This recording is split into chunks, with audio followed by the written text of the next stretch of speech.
ಈಗ ನಾವು ಈ ಮನೆಗೆ ಬಂದ್ವಿ. ಇದು ಹರಕೂರಿನ ಒಳಗಿನ ಮನೆ ಅಂತ ಹೆಸರು. ಇದು ಕುಂದಾಪುರ ತಾಲೂಕಿನಲ್ಲಿದ್ದಂಥ ಮನೆ ಇದು. ಇಲ್ಲಿ ಕಡೆಯೋ ಕಲ್ಲು, ರುಬ್ಬೋ ಕಲ್ಲು. ಇದು ಮಜ್ಜಿಗೆ ಕಡೆಯೋದು, ಮೊಸರು ಕಡೆಯೋದು. ಇದು ಕುಟ್ಟುವ ಕಲ್ಲು. ಇದು ಅಕ್ಕಿ ತುಂಬುವಂಥದ್ದು. ಇದು ದೊಡ್ಡ ದೊಡ್ಡದಿರುತ್ತೆ, ಸ್ವಲ್ಪ ಸಣ್ಣದಿದೆ. ಇದು ತುಂಬ ಎತ್ತರವಾದದ್ದಿರುತ್ತೆ. ನಂತರ ನೇಗಿಲು ಅನಿಸುತ್ತೆ ಅದು. ನೋಡಿ ಇದು ಮನೆ ಈ ಥರ. ಈ ಕಡೆಯಿಂದ ಎಂಟ್ರೆನ್ಸ್ ಈ ಕಡೆ ಇಟ್ಟಿದ್ದಾರೆ. ಆ ಕಡೆ ಎದುರುಗಡೆ ಬಾಗಿಲು ಬಂದ್ ಮಾಡಿದ್ದಾರೆ. ಈ ಕಡೆಯಿಂದ ನಾವು ಹೋಗಬೇಕಾಗುತ್ತೆ. ನೋಡಿ ಎಷ್ಟು ಸುಂದರವಾಗಿದೆ ಈ ಫೋಟೋಗಳು. ಇದು ಮುಚ್ಚಿಗೆ ಮೇಲ್ಛಾವಣಿ. ಈ ಥರ ಮರದಿಂದನೇ ಮಾಡುವಂಥದ್ದು. ಇವಾಗಲೂ ಇದೆ ಈ ಥರ ಮನೆ. ಮೇಲ್ಗಡೆ ಹಂಚಿ ನಂತರ ಮುಚ್ಚಿಗೆ ಮರದಿಂದ ಮಾಡುವಂಥದ್ದು. ಇದು ಬಾಣಿ ಅಂದರೆ ಹಿಂದೆ ಉಪಯೋಗಿಸ್ತಿದ್ದ ಪಾತ್ರೆಗಳವು. ಇದು ನೋಡಿ ಈ ಥರ. ಆಮೇಲೆ ಗಂಟೆ. ಹೀಗೆ ನಾವು ಇಲ್ಲಿ ಒಳಗಡೆ ಹೋದರೆ ಈ ಥರ. ಇದು ಗಂಜಿ ಬಸಿಯುವಂಥ ಪಾತ್ರೆ ಇದು. ಈ ಥರ ಅಡುಗೆಗೆಲ್ಲ ಹಿಂದೆ ಉಪಯೋಗಿಸ್ತಿದ್ದ ಪಾತ್ರೆಗಳು, ಇಂಥ ಪಾತ್ರೆಗಳನ್ನೇ ಉಪಯೋಗಿಸ್ತಾ ಇದ್ದರು. ಇಲ್ಲಿ ಗಾಜಿನ ಭರಣಿ, ಈರುಳ್ಳಿ ತುಂಬೋ ಬುಟ್ಟಿ ಅದು. ಇದು ಈರುಳ್ಳಿ ತುಂಬೋ ಬುಟ್ಟಿ. ನಂತರ ನೋಡಿ ಈ ಥರ ಅಕ್ಕಿ ಕೀರುವಂಥ ಗೆರ್ಸಿ ಅಂತಾರೆ, ಮೊರ ಅಂತಾರೆ. ನಮ್ಮ ಕಡೆ ಗೆರ್ಸಿ ಅಂತ ಹೇಳ್ತೀವಿ. ಇದು ಉಪ್ಪಿನಕಾಯಿ ಮಾಡುವಂಥ ಭರಣಿ, ಗಾಜಿದ್ದು. ಈ ಥರ ಪಾತ್ರೆಗಳು, ಮಡಿಕೆಗಳು, ಒಲೆ ಈ ರೀತಿ ಇರ್ತಾಯಿತ್ತು ಅವಾಗೆಲ್ಲ ಒಲೆಗಳು. ಈ ಥರ ಆದಮೇಲೆ ನೆಕ್ಸ್ಟ್ ಸ್ವಲ್ಪ ವರ್ಷ ನಂತರ ನೋಡಿ ಲಾಟಿನ್ ಇದು. ಹಿಂದೆ ದೀಪಕ್ಕೆ ಉಪಯೋಗಿಸ್ತಿದ್ರು. ಕರೆಂಟ್ ಇಲ್ದಿದ್ದಾಗ ದೀಪಕ್ಕೆ ಉಪಯೋಗಿಸ್ತಾಯಿದ್ರು. ಮತ್ತು ಕರೆಂಟ್ ಹೋದಾಗ ಇದೇ ಲಾಟಿನನ್ನೇ ಉಪಯೋಗಿಸ್ತಾಯಿದ್ರು. ಕರೆಂಟ್ ಬರುವ ಮೊದಲು ಲಾಟಿನನ್ನೇ ಉಪಯೋಗಿಸ್ತಾಯಿದ್ರು. ಚಿಮಣಿ, ಲಾಟಿನು ಆ ಥರ. ಈ ಥರ ಎಲ್ಲ ಫೋಟೋಗಳು. ಕಿಟಕಿ ನೋಡಿ ಅವಾಗೆಲ್ಲ ಹೇಗಿರ್ತಾಯಿತ್ತು ನೋಡಿ. ನೆಲ ಎಷ್ಟು ಚೆನ್ನಾಗಿದೆ ಅಂತ ಹೇಳಿದ್ರೆ, ಹೊಳಪು ನೋಡಿ, ಆ ನೆಲದ ಹೊಳಪು ಎಷ್ಟು ಚೆನ್ನಾಗಿರುತ್ತೆ. ಕಾವಿ ನೆಲ ಅಂತ ಹೇಳ್ತಾರೆ ಇದನ್ನು. ನೆಲಕ್ಕೆ ಬಳಸುವಂಥದ್ದನ್ನು ಕಾವಿ ಅಂತ ಹೇಳ್ತಾರೆ. ನೋಡಿ ಎಷ್ಟು ಚಂದ. ಇದು ತಂಪಾಗಿರುತ್ತೆ. ಈ ಥರ ಮೇಲ್ಛಾವಣಿ ಮಾಡಿರೋದ್ರಿಂದ, ವುಡ್ಡಿಂದ ಮಾಡೋದು, ಮರದ ಮೇಲ್ಛಾವಣಿ ಮಾಡಿದರೆ ತಂಪಾಗಿರುತ್ತೆ ಸ್ವಲ್ಪ ಬೇಸಿಗೆ ಕಾಲದಲ್ಲಿ. ನೋಡಿ ಈ ಥರ ಮಣ್ಣಿನ ಪಾತ್ರೆಗಳನ್ನೆಲ್ಲ ಜೋಡಿಸಿ ಇಟ್ಟಿದ್ದಾರೆ. ಯಾವ ರೀತಿ ಹಳೇ ಕಾಲದ್ದು ಇದೆಲ್ಲ ನೋಡಿದ್ರೇ ಗೊತ್ತಾಗುತ್ತೆ ನಿಮಗೆ. ಪ್ರತಿಯೊಂದು ಪಾತ್ರೆಗಳು ಇಲ್ಲಿ ಜೋಡಿಸಲ್ಪಟ್ಟಿದೆ. ಇದು ನೋಡೋದಕ್ಕೆ ಒಂದು ಚಂದ ಅಂತಲೇ ಹೇಳ್ಬೋದು. ಖುಷಿಯಾಗುತ್ತೆ ನಮಗೆ. ಮನೆ ಒಳಗಡೆ ಹೋದಾಗಿಲ್ಲ, ಅದು ದೇವಸ್ಥಾನದ ಒಳಗಡೆ ಹೋದಾಗ ಅನಿಸುತ್ತೆ ನಮಗೆ. ಇದ್ರೊಳಗಡೆ ಹೋದಾಗ ಯಾವುದೋ ಒಂದು ದೇವಸ್ಥಾನದೊಳಗೆ ನಾವು ಕಾಲಿಟ್ಟಿದ್ದೀವಿ ಅಂತ ಅನಿಸುತ್ತೆ. ಆ ಥರ ಇರುತ್ತೆ. ಒಂದು ಗೌರವನೂ ಸಹ ಬರುತ್ತೆ ಈ ಮನೆ ಒಳಗಡೆ ಹೋದಾಗ. ನೋಡಿ ಇದು ಸಹ ಅದೇ ಮರುಗಿ ಗಂಜಿ ತೊಳೆಯೋದು. ಇದು ಸಾಮಾನುಗಳನ್ನೆಲ್ಲ ಜೋಡಿಸಿ ಏನೋ ಹಾಕಿಡ್ತಾಯಿದ್ರು. ಈಗ ಮನೆ ಸಾಮಾನುಗಳೆಲ್ಲ ಇರುತ್ತಲ್ವ, ಅಡುಗೆ ಸಾಮಾನುಗಳು, ಅದನ್ನೆಲ್ಲ ಇದರಲ್ಲಿ ಹಾಕಿಡ್ತಾಯಿದ್ರು.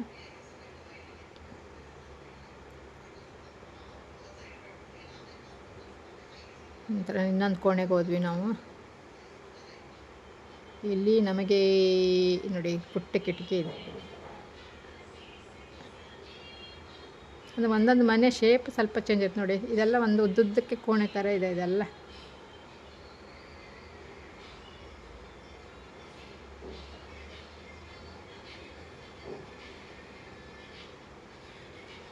ನಂತರ ನಾವು ಇಲ್ಲಿ ಒಂದು ರೂಮ್ ಇದೆ.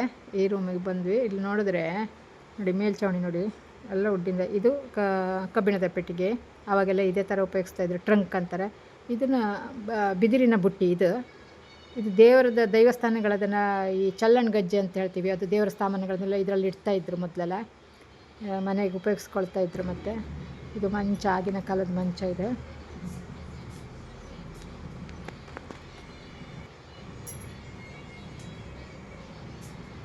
ಒಂದು ಮನೆಯಿಂದ ಇನ್ನೊಂದು ಮನೆಯ ದೈವದ ದರ್ಶನ ಆದಾಗೆಲ್ಲ ಆ ಚಲ್ಲಣ ಗಜ್ಜೆ ಮತ್ತು ದೇವರದ ಗೆಜ್ಜೆಗಳನ್ನೆಲ್ಲ ಕಾಲಿಗೆ ಹಾಕಿ ಕಟ್ಟುವಂಥದ್ದು, ಅದನ್ನೆಲ್ಲ ಆ ಬಿದಿರಿನ ಬುಟ್ಟಿಯಲ್ಲೇ ತುಂಬಿಸ್ಕೊಂಡು ಹೋಗುವಂಥದ್ದು. ಒಂದು ಮನೆ ಆವಾಗೆಲ್ಲ ಮನೆಯಲ್ಲೇ ದರ್ಶನ ಮಾಡ್ತಾಯಿದ್ರು. ಅಂದರೆ ಈ ಜಮೀನ್ದಾರಿಕೆ ಮನೆಯಲ್ಲಿ ಮಾತ್ರ, ಬಣ್ಸ್ ಅಂತ ಅವ್ರ ಮನೆಯಲ್ಲಿ ದರ್ಶನ ನಡೀತಾ ಇತ್ತು ಆವಾಗೆಲ್ಲ.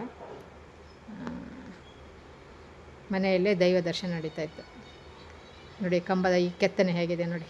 ಇದು ಹೀಚಲು ಓಲೆ ಚಾಪೆ. ಇದು ಹೀಚಲು ಓಲೆ ಅಂತ, ಹೀಂತ್ಲಣ್ಣು ಅಂತ ಹೇಳ್ತೀವಲ್ಲ, ಹೀಂತ್ಲು ಚಾಪೆ ಅಂತ, ಆ ಥರ ಅದರಿಂದ ಮಾಡುವಂಥ ಚಾಪೆ. ಆಗೆಲ್ಲ ತುಂಬ ಜನ ಇರೋರು. ಹಾಸಿಗೆ ಎಲ್ಲ ಅಷ್ಟೊಂದು ಇರ್ತಾ ಇರಲಿಲ್ಲ. ಆಗ ಚಾಪೆಯಲ್ಲೇ ಮಲಗೋರು. ಎಲ್ಲ ಚಾಪೆ ಹಾಸ್ಕೊಂಡು ಉದ್ದಕ್ಕೂ ಹಾಲಲ್ಲಿ ಈ ಥರ ನೋಡಿ, ಈ ಥರ ಎಲ್ಲ ಉದ್ದಕ್ಕೂ ಚಾಪೆ ಹಾಸ್ಕೊಂಡು ಮಲಗೋರು.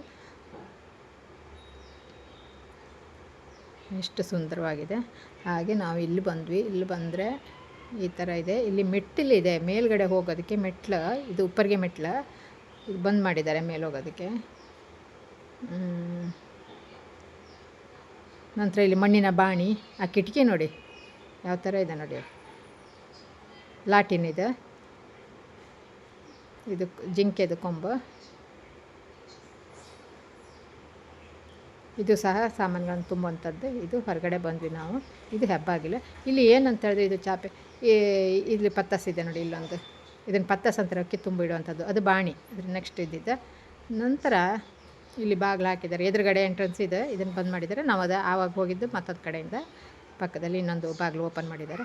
ಇಲ್ಲಿ ಫಸ್ಟ್ ಲೈನ್ ಕಂಬಗಳೆಲ್ಲ ಇದ್ದಾವಲ್ಲ, ಅದು ಒರಿಜಿನಲ್ ಅಂದರೆ ಮನೆ ಕೊಟ್ಟಾಗ ಅವರದ್ದು.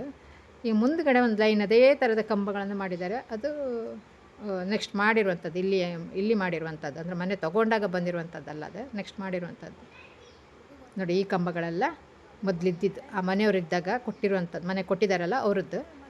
ಇದು ಎಕ್ಸ್ಟ್ರಾ ಮಾಡಿರುವಂಥದ್ದು. ಇಲ್ಲಿಗೆ ತೊಗೊಂಡು ಬಂದಮೇಲೆ ಇಲ್ಲಿ ಮನೆ ಕಟ್ಟಿದ ಮೇಲೆ ಮಾಡಿರುವಂಥದ್ದಿದೆ ಈ ಲೈನ್. ಈ ಥರ ನೋಡಿ, ಇದು ಕಾಣಿಸುತ್ತಲ್ಲ, ಈ ಥರ ನೋಡಿ, ಈ ಥರ ಕಾಣಿಸುತ್ತೆ ಹೆಬ್ಬಾಗಿಲ. ನೆಲ ನೋಡಿ ಎಷ್ಟು ನೀಟಾಗಿ ಹೊಳಪಾಗಿದೆ. ಇದನ್ನೆಲ್ಲ ಮಾಡೋದು ಕೆಲಸದವರೆಲ್ಲ ಎಷ್ಟು ಜನ ಕೆಲಸದವ್ರು ಬೇಕು ಕ್ಲೀನ್ ಮಾಡೋಕ್ಕೆ. ಒಂದು ಮನೆಯಲ್ಲೇ ನಾವು ಕೆಲಸ ಮಾಡ್ಬೇಕಾದ್ರೆ ಸುಸ್ತಾಗತ್ತೆ. ಇಷ್ಟು 25-24 ಮನೆಗಳನ್ನು ನೀಟಾಗಿ ಇಡಬೇಕಂದ್ರೆ ಅಷ್ಟೇ ಕಷ್ಟ ಇದೆ, ಅಷ್ಟೇ ಖರ್ಚಿದೆ. ಈ ರೀತಿ ನಮಗೆ ಹೊರಗಡೆ ಹೆಬ್ಬಾಗಿಲು ಕಾಣಿಸುತ್ತೆ. ಹಾಗೆ ಈ ಮನೆನ ನೋಡಿ ಆದಮೇಲೆ ನೋಡಿ, ಇದು ಏನಂತ ಗೊತ್ತಾಗಿಲ್ಲ, ದೀಪನೇನೋ ಅನಿಸುತ್ತೆ, ಅದು ಏನಂತ ಅರ್ಥ ಆಗಿಲ್ಲ ಅದು. ಹಾಗೆ ಇದು ನೇಗಿಲು ನೊಗ ಅಂತ ಹೇಳ್ತಾರೆ ನೋಡಿ, ಅದು ನೇಗಿಲದು.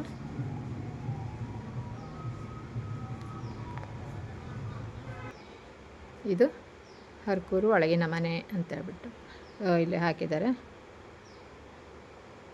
ನೋಡ್ಬೋದು ನೀವು. ಹಾಗೆ ನೋಡಿ, ಒಂದೊಂದು ಕಂಬದ ಕೆತ್ತನೆ ಅದ್ಭುತ ಅಂತಲೇ ಹೇಳ್ಬೋದು. ಈ ನೋಡಿ ಎದುರುಗಡೆ ಮನೆ ಒಂದು ಕಾಣಿಸ್ತಾ ಇದೆ ನೋಡಿ, ಇದೆಲ್ಲ ಒಬ್ಬರ ಮನೆಗಳು.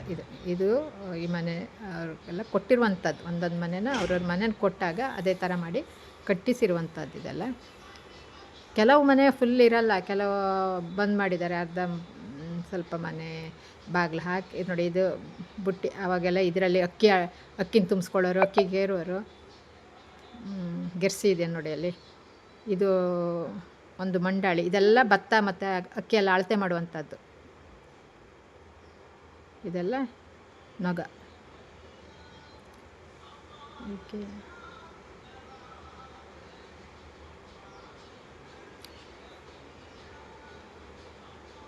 ಈಗ ನೆಕ್ಸ್ಟ್ ನಾವು ಮತ್ತೊಂದು ಮನೆಗೆ ಹೋಗೋಣ. ಹಾಗೆಯೇ ಇಲ್ಲೇ ಒಂದು ದೇವರನ್ನು ಸಹ, ದೇವ್ರ ಗುಡಿನೂ ಇದೆ. ಇದು ಸಹ ಕೊಟ್ಟಿರುವಂಥದ್ದೇ. ಯಾಕಂದರೆ ಇವರು ಸುಮ್ಮನೆ ಮಾಡಿರಲ್ಲ, ಇದು ಒಬ್ಬರ ಮನೆಯದು ದೈವ ದೇವರುಗಳಿದ್ದರೆ ಅದನ್ನು ಅಲ್ಲಿ ಕಟ್ಸಿರ್ತಾರೆ, ಕೊಟ್ಟಿರ್ತಾರಲ್ಲ ಅಲ್ಲಿ. ಈ ಕಲ್ಲಿನ ನೋಡಿ ಯಾವ ಥರ ಇದೆ ನೋಡಿ ಇದು.